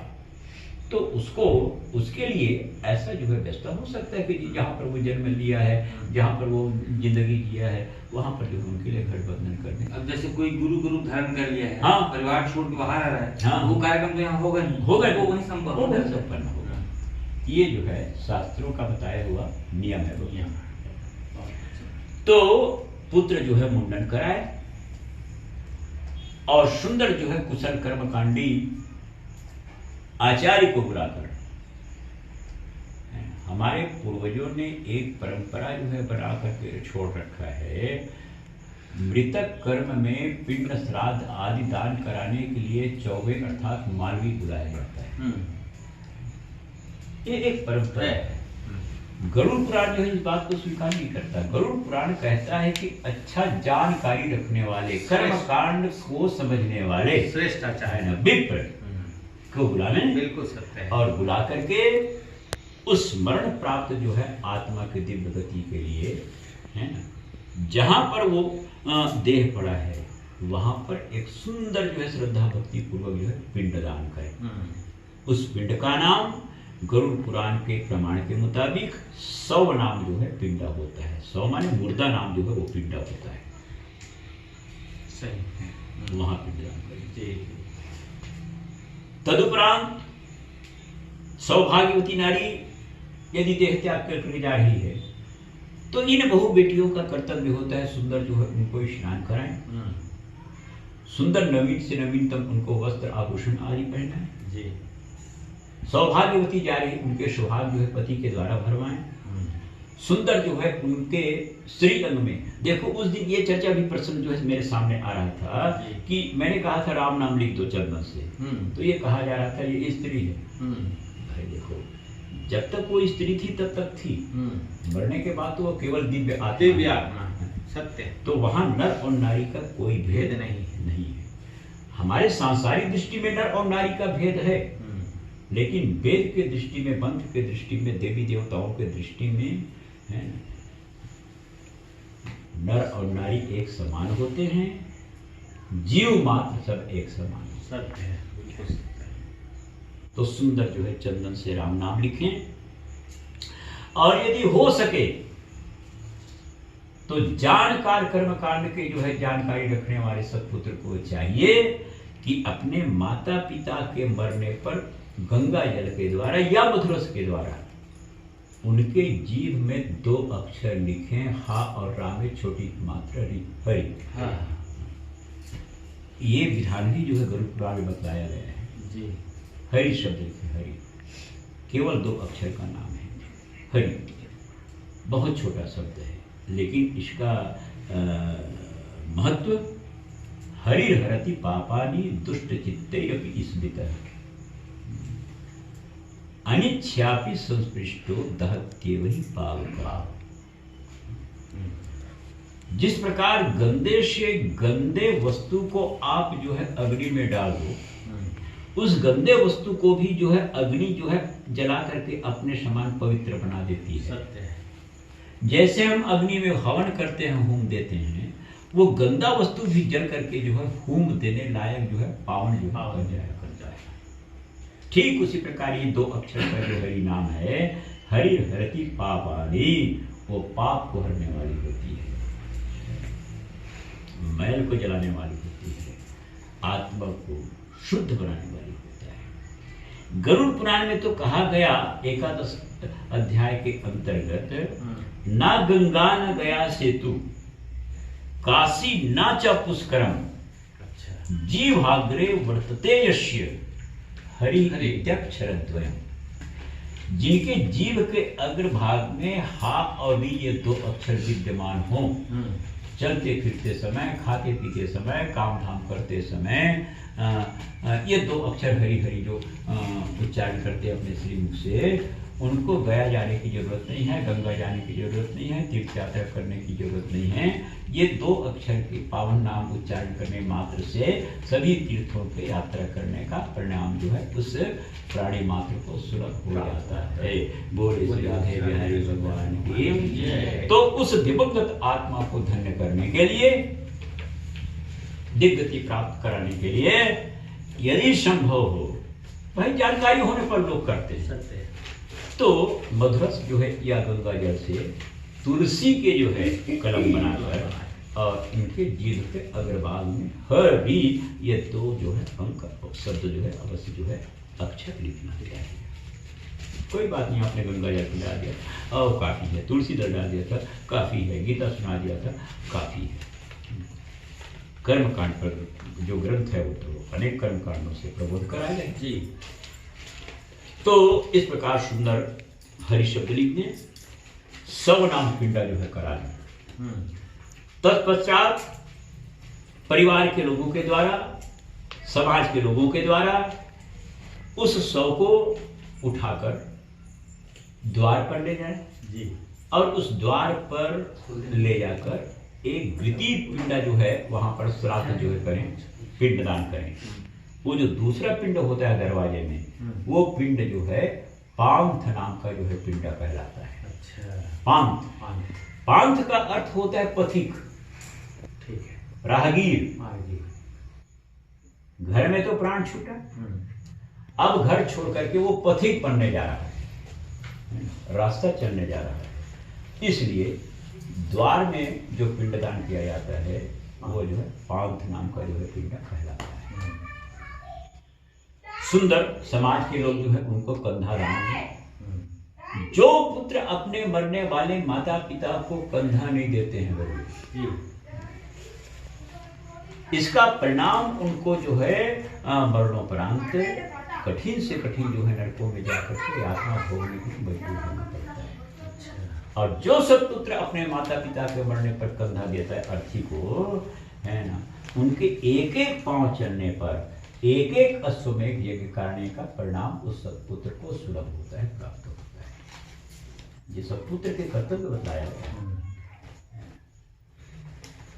तो द्वितीय पिंडा के पश्चात परिवार के सदस्यजन, उनके पुत्रजन, पारिवारिक सदस्य आदि लेकर के उनको, है ना, पथिक के रूप में घर से आगे बढ़ाएं।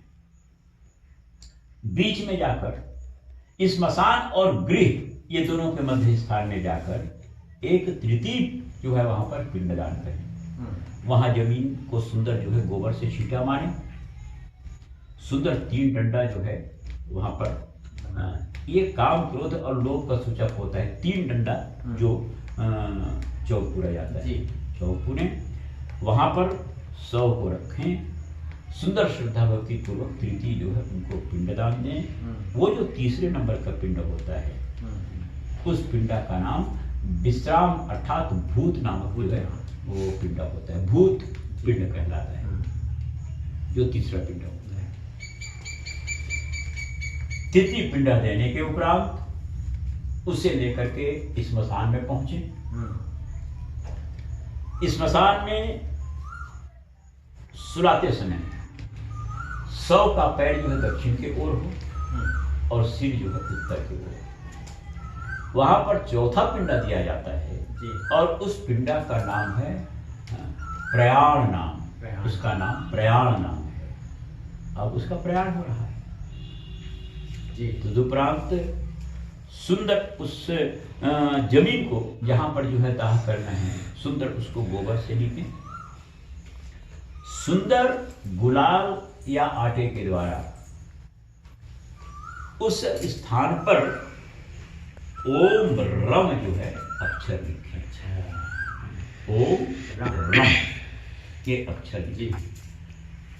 सुंदर जो है स्वजनों के द्वारा वहां पर छेने लकड़ी कंडे आदि से, नारियल आदि से सुंदर वहां पर चिता बनाया जाए और चिता के ऊपर जो है उस निर्जीव जो है शरीर को सुलाया जाए और वहीं पर पांचवा पिंडा होता है जी।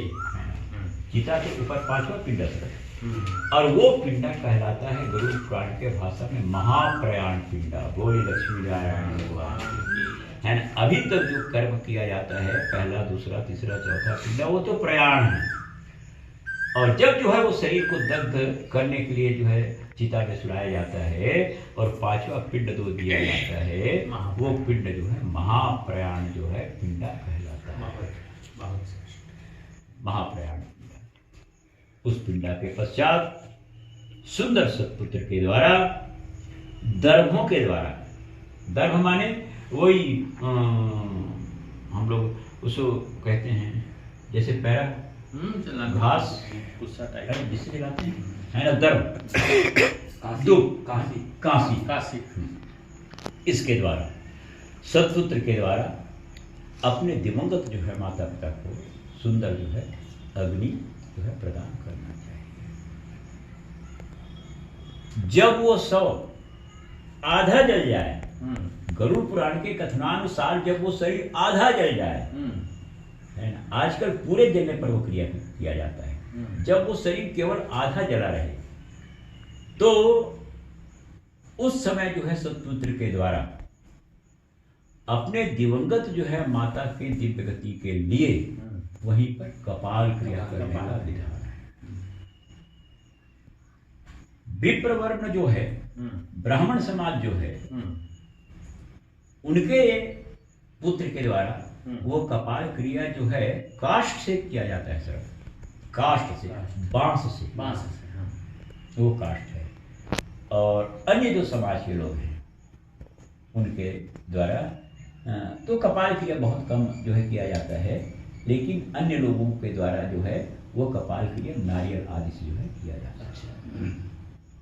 कपाल क्रिया हो जैसे ही वो मस्तक फूटे, सुंदर जो है उसमें घी के आहुति, वो आहुति भी जो है आज्य आहुति कहलाता है। आज्य हवन है और आज्य आहुति करते हुए घी जो है उस फूटे हुए मस्तक में डालते हुए हाथ जोड़ करके परमात्मा से जो है प्रार्थना करे, प्रभु मैंने अपने माता का दग्ध कर्म किया है, कपाल क्रिया किया है, आज्य आहुति किया है, आप जो है कृपा करें और मेरे जो है माता जी के दिव्य आत्मा को अपने चरणों में स्थान देकर उनको जो है अपना ही रूप सारूप्य प्रदान करें। दग्ध का कर्म। तदुपरांत वहां से लौटकर घर वापस आए और यदि उपलब्ध है तो सरोवर, पहले गरुड़ पुराण मातों को लिखा गया, पहले नारियां जो है स्नान करें जी और तदुपरांत जो है पीछे नर लोग जो है स्नान करें। स्नानोपरांत सुंदर शुद्ध जो है वस्त्र पहने और अपने घर के अन्न, विधान है गरुड़ पुराण के मुताबिक अपने घर के अन्न का भोजन ना करें। यदि घर में अन्न है तो उसका जो है आप उपयोग ना करें जी। कहीं से अन्न नहीं मिल रहा है तो बाजार से किसी को भेज करके जो है नवीनतम अन्न जो है मंगा लेनी चाहिए। अच्छा। उसका जो है भोजन करें और भोजन करने के पूर्व सुंदर जो है दरवाजे के बाहर 3 लकड़ी को आपस में बांधकर तिकठा बनाए, उसको तिकठा कहते हैं। 3 लकड़ी को जोड़ करके दूनी रख के, और उसमें जो है अच्छे जो है दोरे भर उस दिवंगत आत्मा जो प्रेत योनि को प्राप्त कर लिया, यातना में शरीर प्राप्त कर लिया है, उनके लिए जो है भोजन का वहाँ पर जो है अन्न श्राद्ध करें। अच्छा, किसी प्रकार उसमें कमी ना करें जी। शायद पहले दिन ही मैंने कहा था, दूसरे दिन ही कहा था कि जो दुनिया दिया जाता है वो 4 भाग में विभाजित होता है सर। 2 भाग को तो प्रकृति खा जाती है, क्षितिज जल पावक गगन शरीर जो पंच प्रकृति है वो खा जाती है। 1 भाग को जबरदस्ती जो है यम के दूध लूट करके खा लेते हैं, और 1 चौथाई भाग को ही वो जीव जो है खाने के लिए जो है पाता है। इसलिए किसी प्रकार उस पिंड में, उस श्राद्ध में कभी जो है नहीं करनी चाहिए। सुंदर भोजन करें, और 13 पर्यंत जिस पुत्र के द्वारा दाह किया गया, श्राद्ध आदि किया जा रहा है, उसको जो है भूमि शयन करना चाहिए जी। भूमि शयन करना चाहिए, और केवल 1 बार जो है उसको भोजन भी जो है करने का विधान है। कलयुग में ये सब जो है तुम सब लोग तो नहीं कर पाते है ना, लेकिन अब जो विधान है उस पर वो हमको कहना पड़ता है, 1 बार जो है ऐसा करें। ये भी कहा गया है गरुड़ पुराण में कि उस दिवंगत आत्मा के शांति के लिए, आत्म शांति के लिए प्रतिदिन श्राद्ध करें, प्रतिदिन श्राद्ध करें, अर्थात पिंडदान करें। लेकिन कलयुग में जो है ऐसा नहीं होता। हमारे पूर्वजों ने या वर्तमान जो है जानकारों ने ये नियम बना दिया है ना। 1 पिंडा जो है प्रथम दिन पड़े, दूसरी बार पिंडा चतुर्थी दिन पड़े, और तीसरी बार पिंडा जो है 10 गात्र को पड़े, और चौथी बार पिंडा जो है 11 अर्थात 11 को पड़े, उसको विभाजन कर दिए। कोई बात नहीं, जो लोकाचार है उनको तुमको आपको करना पड़ेगा, जो पूर्वज करते आ रहे हैं, उसमें हम किसी प्रकार जो है अनुमति नहीं कर सकते, करना चाहिए। तो ऐसे कर्म करने से बबलू निश्चित रूप से वो दिवंगत आत्मा जो होता है उसको जो है भवसागर से मुक्ति मिलती है, और भगवान के श्री चरणों में जो है उनको दिव्य स्थान प्राप्त होता है। ये है दाह कर्म का नियम जी। कथा बुद्धि मैंने आपको सुनाया। अब यहीं पर जो है वाणी को विराम दो संजय कुमार जी। कल 4 अध्यायों का हम पाठ करेंगे जी, और दाह कर्म के पश्चात 10 गात्र, 11, 13वीं ये कर्म किस प्रकार जो है करना चाहिए, इस पर यथाबुद्धि हम और आप मिल करके चर्चा करेंगे। चाचा छोड़ दिया जो है 1.5 बार पहले हमारे परिवार नहीं करते थे।